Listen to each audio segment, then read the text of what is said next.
안녕하세요. 평생학교 시청자 여러분, 예술여행기획자 강종모입니다. 오늘은 이탈리아 밀라노로 예술기행을 떠나보고자 하는데요. 이탈리아의 행정수도가 로마라면 밀라노는 이탈리아의 경제적 수도라고 볼 수 있는 곳으로, 이 도시에는 금융업계 및 여러 기업의 본사가 있고 또 패션과 명품의 도시라 불리우며 과거와 현대가 조화된 화려한 도시의 모습으로 잘 알려진 곳이죠. 하지만 오늘은 화려한 밀라노보단 이탈리아 북부 거장들의 마스터피스와 미켈란젤로의 인생 마지막 작품을 만나며 거장들이 말년에 깨달은 예술의 의미를 찾아보고자 합니다. 자, 그러면 밀라노로 예술기행을 떠나보시죠. 오늘의 첫 번째 여행지는 두오모 성당에서 시작하겠습니다. 대성당 바로 옆에는 비토리오 엠마누엘레 2세 갤러리가 있죠. 갤러리를 지나면 라스칼라 극장 앞에서 레오나르도 다빈치 동상을 볼 수가 있는데요. 다빈치는 밀라노에서 25년이나 거주하면서 다양한 작품들을 남겼는데, 그 유명한 최후의 만찬이 바로 밀라노 산타 마리아 델레 그라치에 성당에 남겨져 있습니다. 사실 최후의 만찬은 한 번에 20명 내외로 15분 정도만 볼 수가 있고, 그나마도 몇 달 전에 예약이 다 차버리니까 보고 싶으시다면 아주 일찍 예약하시는 것을 권해드립니다. 하지만 최후의 만찬 외에도 밀라노에는 놓칠 수 없는 작품들이 많죠. 밀라노에는 로마의 바티칸 박물관, 피렌체의 우피치 미술관과 함께 이탈리아를 대표하는 미술관인 브레라 미술관이 있습니다. 브레라 미술관에 들어가 중정을 걷다 보면 학생들이 자주 보이는데 브레라 아카데미의 학생들이라고 합니다. 브레라 미술관은 과거 예수의 수도원 건물을 개조해 만들었는데, 현재 1층은 아카데미, 2층은 미술관으로 사용하고 있죠. 전 수도원을 개조한 미술관이 매력적인 게, 궁전을 개조한 루브르 박물관이나 에르미타주 박물관도 그 나름의 매력이 있지만 건물 자체가 워낙에 화려하다 보니까 작품에 집중이 좀 잘 안 되는데 반해 브레라는 좀 더 정적이고 차분한 분위기 때문인지 작품에 집중이 더 잘 되는 느낌이 들기 때문입니다. 미술관에는 13세기부터 21세기까지 바로크와 르네상스, 그리고 북이탈리아의 화가들의 작품들로 가득한데요. 우선 라파엘로의 우아한 매력을 감상할 수 있는 성모의 약혼식과 틴토레토의 전성기에 그려진 성 마르코의 시신을 발견하다 등 훌륭한 작품들이 굉장히 많이 소장되어 있습니다. 그리고 그 훌륭한 작품들 중에서 이 미술관에서 꼭 놓치지 말아야 할 작품은 바로 안드레아 만테냐의 죽은 그리스도죠. 그림은 관객이 예수의 주검을 발 아래서 보는 듯한 독특한 구도로 구성이 되어 있는데, 이렇게 대상을 실제보다 줄어들게 묘사한 것을 우리는 단축법이라고 합니다. 이 그림은 특히나 르네상스의 단축법을 설명하는 데 대표 자료로서 널리 쓰이고 있는데, 사실 중요한 건 이 그림에서 구도나 비율적인 것만 보는 것은 매우 아쉬운 일이다라는 것이죠. 그림을 살펴보면 대리석판 위에 누워있는 예수는 손과 발에 뚜렷한 못자국을 드러낸 채 누워있고, 관객들의 시선은 예수의 몸을 내려다보며 저절로 살이 패인 자국을 고통스럽게 바라보게끔 구성이 되어 있는데요.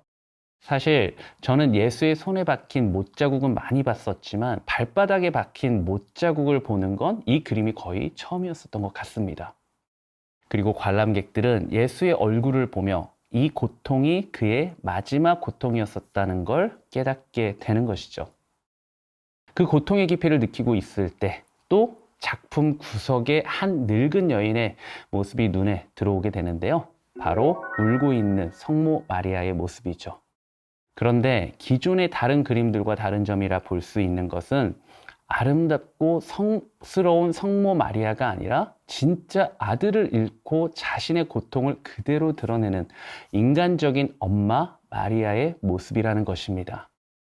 굵게 패인 주름 위로 눈물이 뚝뚝 떨어지고 있고, 얼마나 울었는지 눈이 벌겋게 퉁퉁 부어 있습니다. 그 부은 눈을 보는 순간 많은 사람들도 자신들의 어머니를 생각하며 눈물을 흘리게 되는 것이죠. 왠지 모르게 저도 이 작품을 볼 때면 늘 가슴이 저려오는 감동이 밀려들곤 합니다.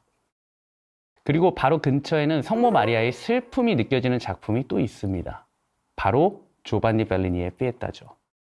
베네치아 회화의 거장인 벨리니는 만테냐와 처형과 매제 사이로 가족이자 라이벌이기도 했는데요. 서로 그림의 영향을 주고받았었다고 하는데 그 영향을 알 수 있는 작품이 바로 이 벨리니의 피에타입니다. 벨리니의 그림 속 성모 마리아도 역시 33살 아들을 둔 어머니에 걸맞는 중년의 얼굴을 하고 있고, 역시 빨갛게 부은 눈을 하고는 아들의 뺨에 자신의 뺨을 가져대고 있는 모습이죠. 이미 십자가에서 싸늘히 식어 내려온 아들이지만 마치 아들의 온기를 하나라도 놓치지 않겠다는 듯 자신의 얼굴을 최대한 가깝게 밀착시키고 있죠. 아들이 죽은 어머니의 심정을 완전하게 짐작할 수는 없지만 어쨌든 이 작품도 역시 눈시울이 뜨거워지게 하는 작품입니다. 우리가 진품을 관람하면서 감정적 카타르시스를 강렬하게 느낀다는 게 이런 감정이 아닐까 늘 그림 앞에서 생각을 하게 되죠. 자, 이제 브레라 미술관을 나와 스포르체스코 성으로 이동해 보겠습니다. 스포르체스코 성은 브레라 미술관에서 걸어서 10분 정도면 도착할 수 있는데요.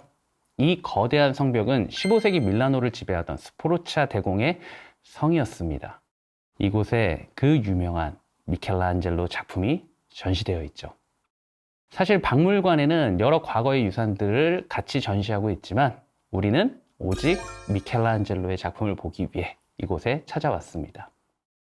미켈란젤로는 레오나르도 다빈치와 함께 르네상스 시대 예술을 이끌며 조각가이자 화가, 건축가로 활동한 서양 미술사 역사상 가장 위대한 예술가로 언급되는 인물입니다.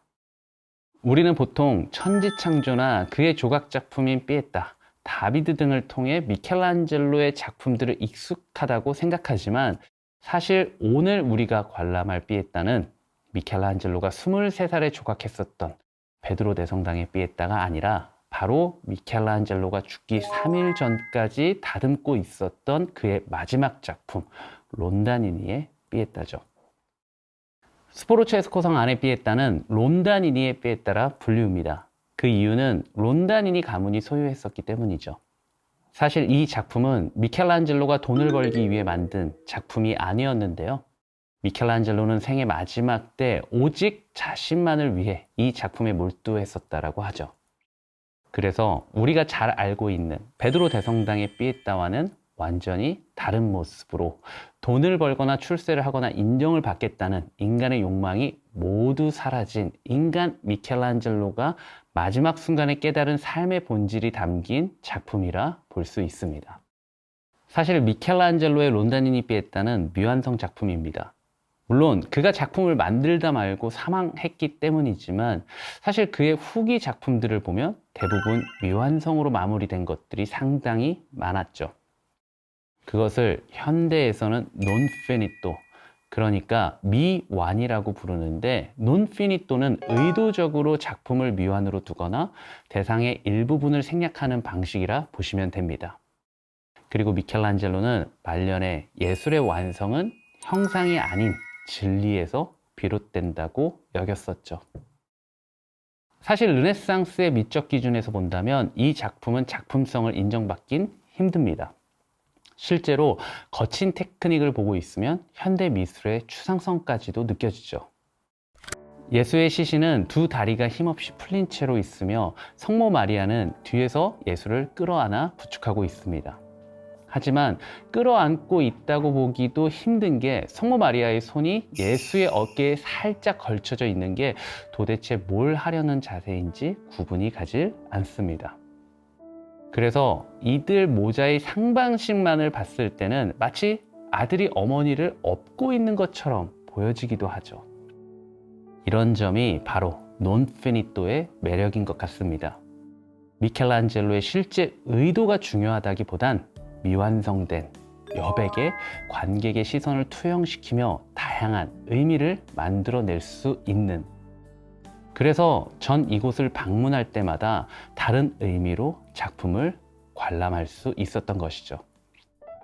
어쩌면 미켈란젤로도 죽음의 문턱에서 어린 미켈란젤로를 두고 세상을 떠난 어머니를 떠올렸을지도 모릅니다.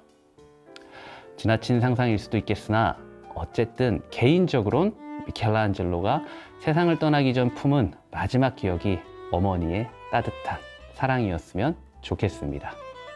자, 오늘의 이야기는 여기까지입니다. 감사합니다.